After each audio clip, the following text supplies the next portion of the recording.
मैं भारतेंदु कटारा 10th में अच्छे नंबरों से पास हुए सभी विद्यार्थियों का मैं स्वागत करता हूं, हार्दिक शुभकामनाएं। मैं बायोलॉजी का टीचर। आज मैं 11th बायोलॉजी का पहला चैप्टर जो अभी कोर्स चेंज हुआ है, एनसीईआरटी लागू कर दी गई है, पुराना कोर्स ही आ गया है, तो उसमें पहला जो पार्ट है जीव जगत, मैं इसके बारे में आज आपसे चर्चा करूंगा। तो ये आपका 11th का पहला चैप्टर है जीव जगत। तो देखें, हम जीवों के बारे में विस्तृत अध्ययन करें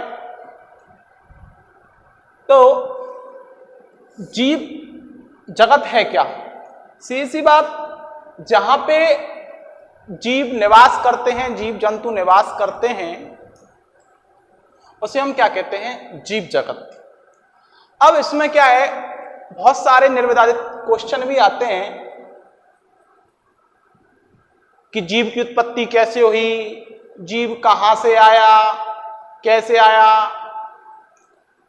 तो ये बहुत सारे क्वेश्चन इसमें आते हैं, इनके बारे में हम धीरे धीरे आगे बात करते जाएंगे। तो सबसे पहले जो जीव जगत है बहुत बड़ा है, आकर्षक है, और जीव जगत में जो जीव जंतु हैं वो ऐसे ऐसे स्थानों पर निवास करते हैं जहां हम सोच भी नहीं सकते। बहुत ज्यादा गर्म झरनों में,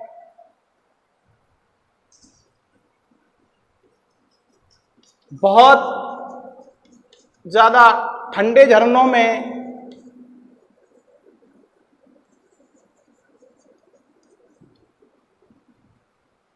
बहुत ज्यादा गर्मी में, मतलब रेगिस्तान में, पत्थरों के नीचे जहां पानी नहीं है, मतलब जीव हमें विषम से विषम परिस्थितियों में और सम से सम परिस्थितियों में सभी जगह अवेलेबल हो जाते हैं। तो मैं बात करता हूं जीव के बारे में कि जीव क्या है। तो देखें, जीव क्या है इसके बारे में हम बात करें। जीव क्या है? जीव, तो जीव की जब हम परिभाषित करें तो सबसे बड़ी बात है जीव को परिभाषित करने के बारे में कि जो उपापचय क्रिया, वृद्धि और जनन, पर्यावरण के प्रति संवेदना तथा पर्यावरण के प्रति अनुकूल क्रिया करना,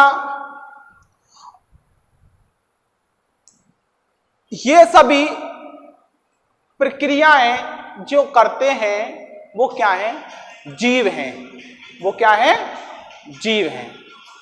इसके बारे में जब हम आगे विस्तृत वर्णन करें जीव के बारे में, तो हमारे मस्तिष्क में बहुत सारे क्वेश्चन आते हैं कि जीव किस प्रकार से अनुक्रिया करता है, अपने आप को वातावरण में किस प्रकार डालता है, वातावरण के अनुसार प्रकार सेट करता है, किस प्रकार से वृद्धि करता है, किस प्रकार से जनन करता है, इसमें उपापचय क्रिया किस प्रकार से होती हैं। तो इन सब का हम एक एक टॉपिक का विस्तृत अध्ययन करेंगे। तो देखें इसमें, तो देखें जीव के अभिलक्षण के बारे में बात करें तो जीवों के अभिलक्षण में प्रथम होता है जीव का वृद्धि करना। तो सभी जीवों का अभिलक्षण होता है जीव का वृद्धि करना। सभी जीव क्या करते हैं? वृद्धि। दूसरे अभिलक्षण की बात करें, जीवों में उपापचय क्रियाएं होती हैं। क्या होता है? जीवों में क्या होती हैं? उपापचय क्रियाएं। अब उपापचय क्रिया किसे कहते हैं? तो देखें, उपापचय क्रिया के बारे में बात करें। वृद्धि तो आप सभी जानते हो कि जीव वृद्धि कैसे करते हैं। हम बात करें उपापचय। उपापचय क्रियाएं क्या हैं?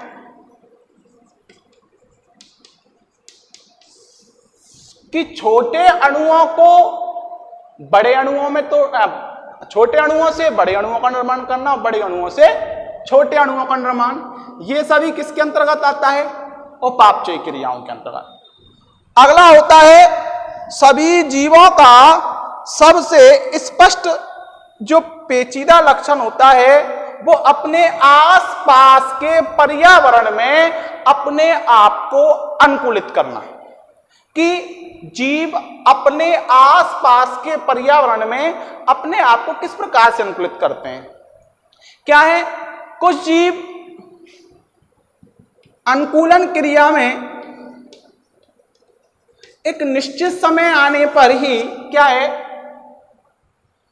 पर्यावरण में बाहर आते हैं। अन्यथा वो क्या है, जब विषम परिस्थितियां होती हैं तो विषम परिस्थितियों में जीव क्या है, अपने एक निश्चित स्थानों पर एक निश्चित समय के लिए वास करते हैं। और जब उनकी विषम परिस्थितियां निकल जाती हैं तो वो क्या है, विषम परिस्थितियां निकलने के बाद, अनुकूल समय आने के बाद क्या है, वो उन स्थानों से बाहर आ जाते हैं। अगली बात आती है जीवों के बारे में कि एक शब्द होता है इसमें, किस प्रकार से जीव का विकास हुआ। तो इसमें एक शब्द आता है जैव विकास प्रक्रिया।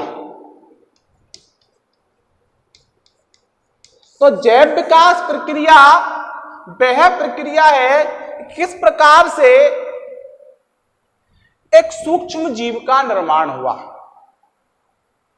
और एक सूक्ष्म जीव किस प्रकार से निरंतर वृद्धि करता गया। इस प्रक्रिया को हम आगे अध्याय में विस्तृत रूप से पढ़ेंगे।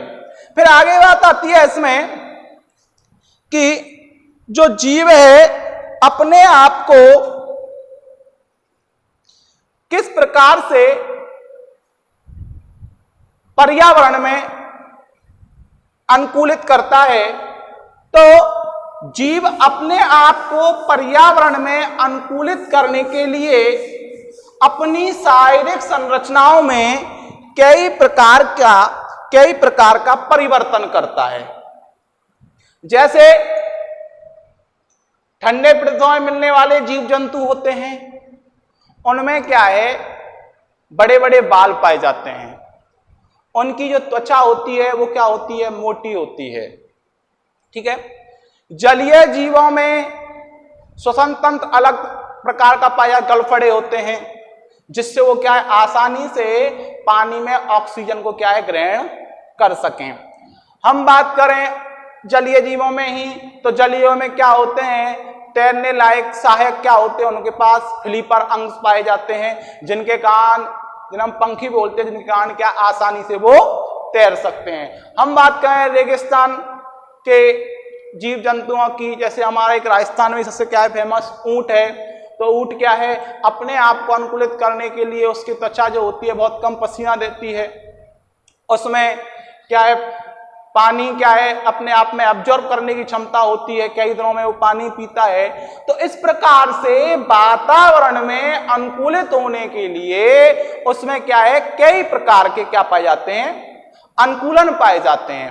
अगला शब्द आता है इसमें जैव विविधता। देखें जैव विविधता क्या है।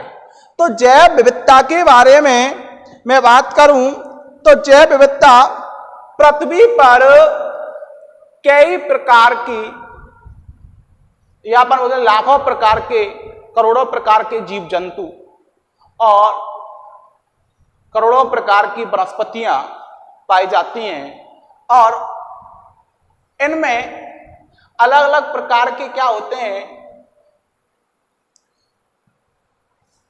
निवास करने का स्थान होते हैं। तो जहां सर्वाधिक जीव जंतु और सर्वाधिक अलग अलग प्रकार के पेड़ पौधे पाए जाते हैं उस क्षेत्र की जो जैव विविधता होती है वो क्या होती है, सर्वाधिक होती है। तो जैव विविधता क्या है, जैव विविधता है कि क्या जहां पे अलग अलग प्रकार की वनस्पति और अलग अलग प्रकार के क्या पाए जाते हैं, जीव जंतु। तो वह क्षेत्र क्या कहलाता है, जैव विविधता क्षेत्र कहलाता है। अब इसमें आगे हम बात करें कि अब जीवों का, जब जीवों के बारे में जानकारी हो गई तो आगे बात आई जीवों की नाम पद्धति के बारे में कि जीवों का नाम किस प्रकार से रखा जाए। तो जीवों के नाम किस प्रकार से रखे जाएं, तो इसमें एक वैज्ञानिक हुए थे कैरोलस लीनियस। कैरोलस लीनियस, तो कैरोलस लीनियस ने एक महत्वपूर्ण द्विनाम पद्धति दी।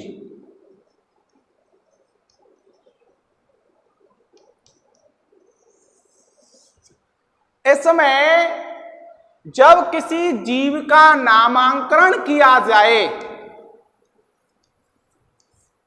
जीव का क्या किया जाए, नामांकन, तो नामांकन में पहला अक्षर वंश से और दूसरा अक्षर जाति से लिया जाता है।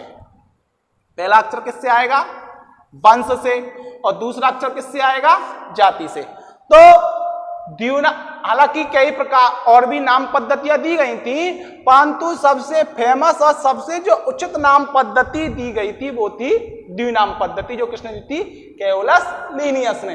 तो कैरोलस लीनियस ने नामांकन के साथ किया कि किसी भी पेड़ पौधे या जीव जंतु का जो नाम दिया जाएगा वो दिया जाएगा वंश और जाति के आधार पर।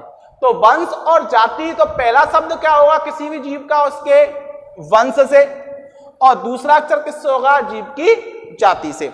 जैसे हम बात करें मनुष्य का वैज्ञानिक नाम लिखें तो मनुष्य का वैज्ञानिक नाम होता है होमो सेपियंस। होमो सेपियंस, तो होमो शब्द है वो है उसका वंश मनुष्य का, और सेपियंस क्या है, उसकी जाति। मेढक का नाम लिखें जैसे राना टिग्रीना, तो राना शब्द जो है वो मेढक का क्या है, वंश, और टिग्रीना क्या है, इसकी जाति। राना टिग्रीना,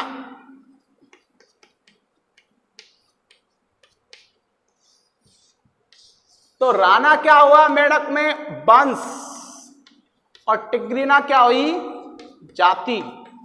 आम की बात करें मैजीफेरा इंडिका, मैजीफेरा इंडिका, तो मैजीफेरा क्या है, मैजीफेरा है वंश, और इंडिका क्या है, जाति। तो इस प्रकार से कैरोलस लीनियस ने क्या दिया, नामांकन पद्धति प्रस्तुत की। इससे आगे बात करेंगे अगली वीडियो में। धन्यवाद।